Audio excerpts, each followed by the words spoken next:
más a profundidad.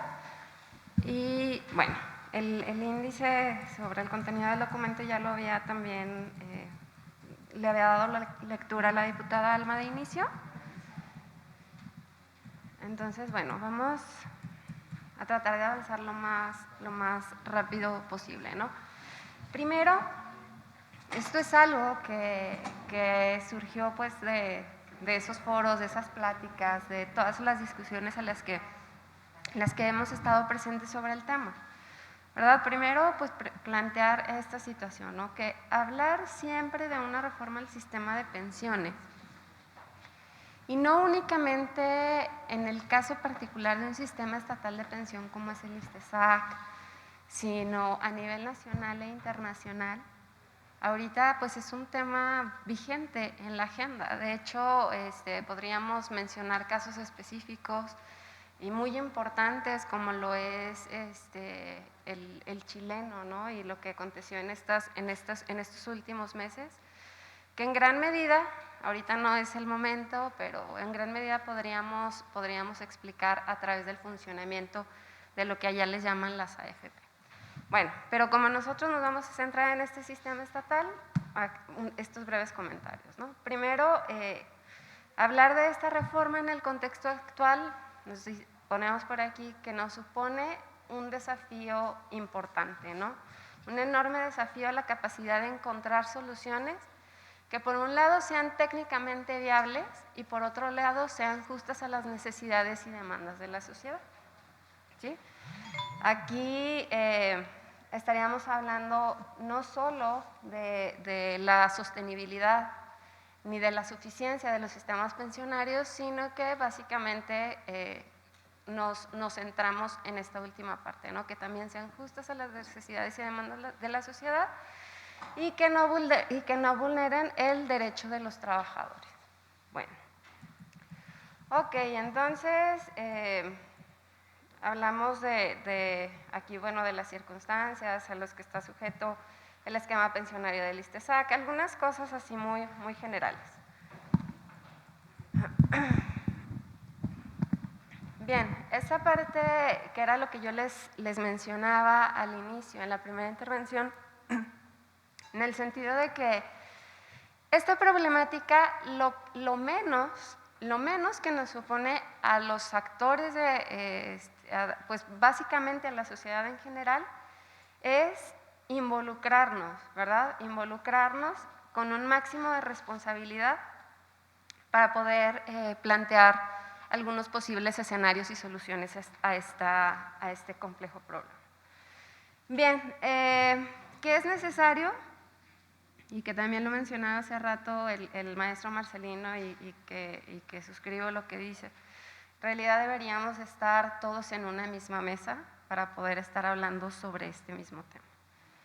Bien, en un ejercicio democrático es necesario construir un intenso diálogo, inteligencia, las posibles soluciones a este difícil tema, en aras de contribuir precisamente a esa toma de decisiones en donde todos los actores involucrados se encuentren presentes, pues esto no solo va a afectar a los, decíamos, a los cotizantes en este momento o a los pensionados, sino que trascenderá a generaciones.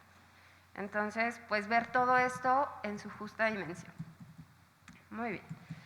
Entonces, aquí los modelos básicos de seguridad social los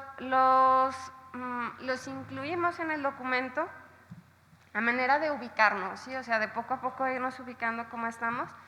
Definitivamente estamos hablando de un sistema estatal de pensiones que es meramente contributivo y ocupacional.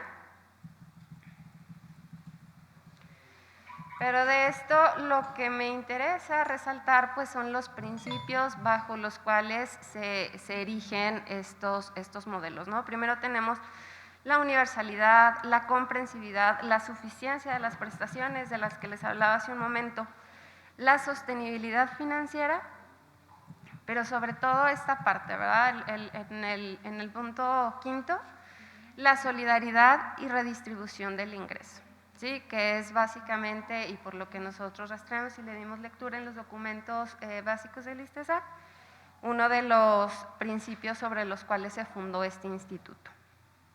Bien.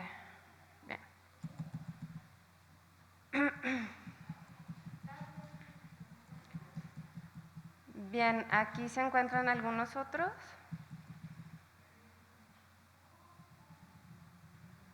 Ok.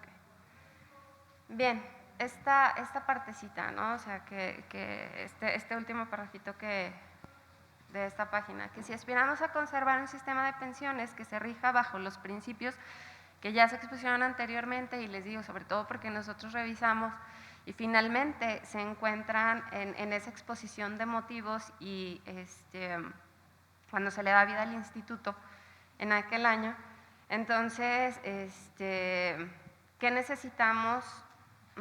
¿En qué se necesita pensar? Primero, en que la cobertura sea adecuada, en la suficiencia de las prestaciones, pero también en la sostenibilidad financiera. Ahora, el contexto macroeconómico. ¿Sí? Para cualquier sistema de pensiones en el mundo, el contexto macroeconómico es un condicionante. ¿Sí? Porque, digamos, de alguna forma por eso está pensado, ¿verdad?, el documento redactado de esta forma, porque si nosotros estamos hablando, o decíamos en un principio, que estamos ante un modelo contributivo, ante un modelo que depende precisamente de las aportaciones de los trabajadores, entonces aquí el contexto macroeconómico claramente es un condicionante para el mismo. ¿Sí? Ahora, bueno, tenemos por aquí algunos datos del comportamiento de la economía en este año, ¿sí? Bueno, no solo en este año, hablamos de por décadas cómo se va comportando la economía, pero que finalmente en este momento nos encontramos ante el peor de los escenarios, ¿no? Ante una recesión muy importante, ante una crisis importante, y entonces esto nos va a llevar a aumentar significativamente los problemas. ¿Por qué? Bueno, ahorita llegamos a la parte fiscal. Ok, bueno, entonces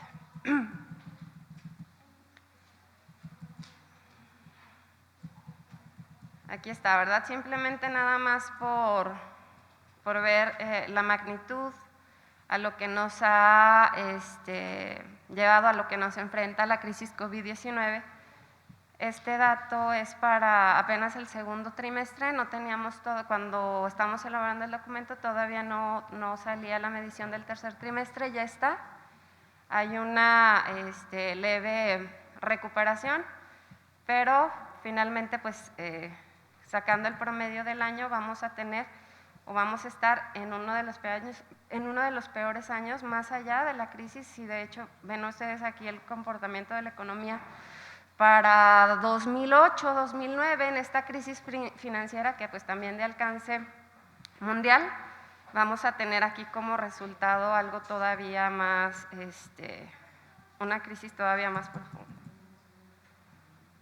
Ok, bien, entonces decíamos, ante los desafíos habituales de política fiscal que el país se enfrenta, ahora pues todavía se van a sumar la necesidad de implementar estas políticas activas para enfrentar la pandemia, ¿no?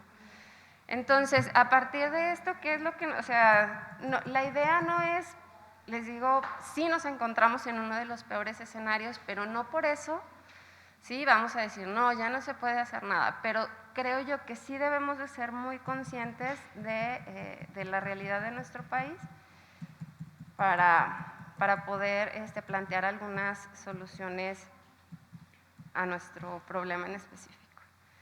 Bien, ahora, el cambio demográfico. Yo creo que esto se ha repetido en todos los estudios hasta el cansancio, ¿no? Es una parte realmente importante dentro de cualquier esquema pensionario, esto se tiene que considerar, no lo podemos dejar al margen.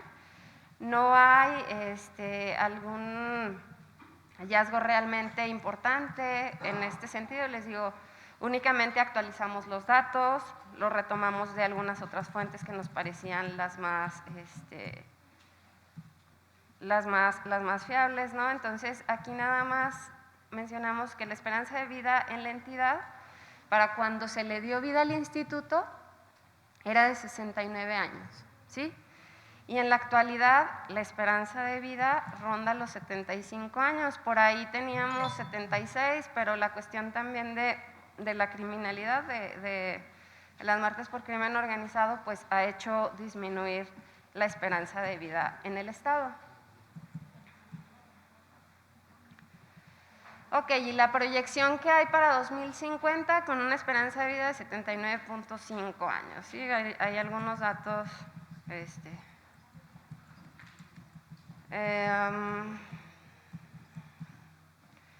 pues sí, básicamente esto nada más, como el diseño del ISTESAC, lo único que hizo fue que se adhirió a los grandes institutos de seguridad social en el país.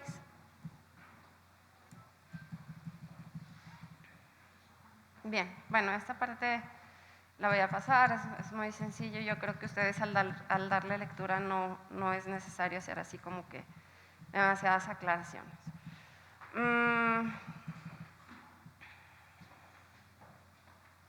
Sí.